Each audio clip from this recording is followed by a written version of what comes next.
Welcome students.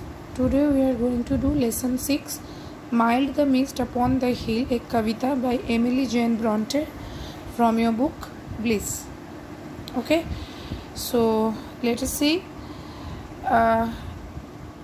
Emily Jane Bronte, इनका जन्म 1818 में हुआ था और देहांत 1848 में। ये अंग्रेजी कवि थी, नॉवेल भी लिखती थी और उनका सबसे प्रसिद्ध जाना माना नॉवेल है वुदरिंग हाइट्स। ठीक है, और ये अंग्रेजी साहित्य में इस नॉवेल को वुदरिंग हाइट्स को एक क्लासिक माना जाता है। इस कविता में क्या देखा गया है? In this poem, the blue mist that surrounds the distant mountains reminds the poet of the happy days of youth and childhood that she has left behind. As she describes the landscape, she shifts from the present moment to the past and then to the present again. इस कविता में दूर पहाड़ियों के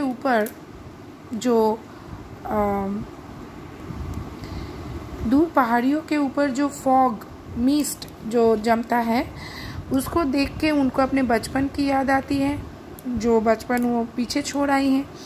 फिर वो थोड़ा अपने बचपन में लौट जाती है, यानी प्रेजेंट टाइम से थोड़ा पास्ट में चली जाती है और फिर वो प्रेजेंट में आती है। Mild the mist upon the hill, telling not of storms tomorrow. No, the day has wept its fill, spent its store of silent sorrow. तो यहाँ पर क्या बोलती हैं कि ये जो दूर पहाड़ियों के ऊपर जो फॉग है, मिस्ट है, वो हल्का हो चुका है, थोड़ा सा पतला हो चुका है, ज़्यादा घना नहीं है।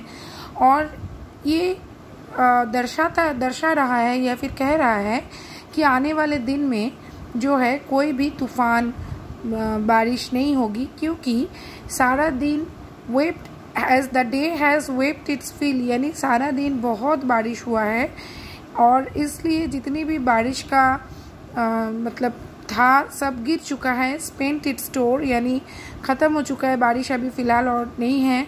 और ऑफ साइलेंट सॉरो, यानी क्या कह रहे हैं कि अभी ये सारा दिन जो है ये अपना रो चुका है। वेप्ट, बरसात जब होती है, पानी गिरती है, तो हम लोग ये कहते हैं ना प्रकृति रो रही है। तो दिन जो है अपना रोना कंप्लीट कर चुकी हैं, बहुत सारा रो चुकी हैं और इनके मन में, प्रकृति के मन में जो भी दुख था, साइलेंट, जो भी निशब्द, कोई आवाज़ नहीं, साइलेंट जो दुख था वो बह चुका है। Oh, I am gone back to the days of youth. I am a child once more, and beneath my father's sheltering roof, and near the old hall door. मैं अपने बचपन में लौट चुकी हूँ, मैं फिर से एक बच्चा बन गई हूँ, जब मैं अपने पापा के सुरक्षा में, फादर्स शेल्टरिंग रूफ, यानी पापा का घर, पापा का आश्रय, पापा का आश्रय। और ये खाली एक ईंट काट का बना हुआ मकान नहीं है। पापा, फादर जब तक रहते हैं तो उनका छाँव जो है, उनका प्यार, उनकी एक बच्चों को उनका शेल्टर देना, उनको आश्रय देना, उनको प्रोटेक्ट करना बाकी दुनिया से। और उनका जो मकान था वहाँ पे एक हॉल था, उसका एक पुराना हॉल था, उसके दरवाजे पे जब वो खड़ी रहती थी और पापा के इस आश्रय स्थल में वो रहती थी, उस बचपन में वो लौट चुकी हैं। I watch this cloudy evening fall after a day of rain, blue mists, sweet mists of summer pall the horizon's mountain chain. और वो उनके आँखों के सामने धीरे धीरे, क्लाउडी इवनिंग क्यों?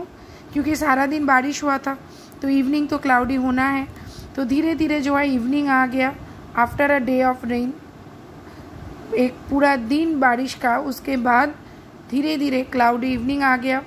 ब्लू मिस्ट, स्वीट मिस्ट, और दूर में, एकदम दूर जो दिख रहा है उसको लग रहा है कि नीला नीला सा फॉग है। और द हॉराइजन्स माउंटेन चेन, माने दूर हॉराइजन, यानी अगर किसी फाका इलाके में खड़े हो जाते हो तो बहुत दूर में दिखेगा कि जैसे ज़मीन और आसमान एक हो रहा है। उस जगह को हम लोग हॉराइज़न कहते हैं। और वहाँ पे माउंटेन दिख रहा है और माउंटेन के ऊपर ये फॉग दिख रहा है और धीरे धीरे इवनिंग जो है वो आ गया है। The damp stands in the long green grass as thick as morning's tears। अभी सारा दिन बारिश हुआ है तो पानी की बूंदें जो हैं अभी भी लॉन्ग ग्रीन ग्रास के ऊपर है। as thick as morning's tears, as thick as morning's tears यानी जैसे सुबह में ओश गिरती हैं और पेड़ पौधों के पत्तों के ऊपर जो है पानी की बूंदें रहती हैं, तो उसी तरह सारा दिन बारिश के बाद ग्रास के ऊपर जो है पानी की बूंदें हैं। And dreamy scents of fragrance pass that breath of other years. Now कवि को ये लग रहा है कि बीते जो उनके जो साल हैं, जो वर्ष हैं, जो बीत चुके हैं, वहाँ से सुंदर सुंदर खुशबू आ रही है। बीते सालों की, बीते लम्हों की खुशबू आ रही है, हवा में तैरते तैरते उनके पास आ रही हैं। और ये क्या कह रही हैं कि ये that breath of other years, यानी ये जो है हम लोग जो मतलब कवि जो उम्र और साल जो पीछे छोड़ आई हैं उनके बारे में ये कह रही हैं, ये उनको याद दिला रही हैं और उनको जो है अपने बचपन में लेके जा रही हैं। ठीक है, तो यहाँ पर देखो exercise 1, the mist was upon the hill, the sorrow of the day is described as silent, the hall door mentioned in the poem is old, the poet watches the cloudy evening, the color of the mist is blue, the damp stands on the grass। ठीक है, बाकी exercises हम लोग बाद में करेंगे। तो कविता को अच्छे से पढ़ना, वीडियो को देखना। कोई भी प्रॉब्लम हो तो मुझे बताना, एक लाइक दे देना। 50 लाइक्स का मैंने एक एम रखा है, तो प्लीज़ लाइक दे देना।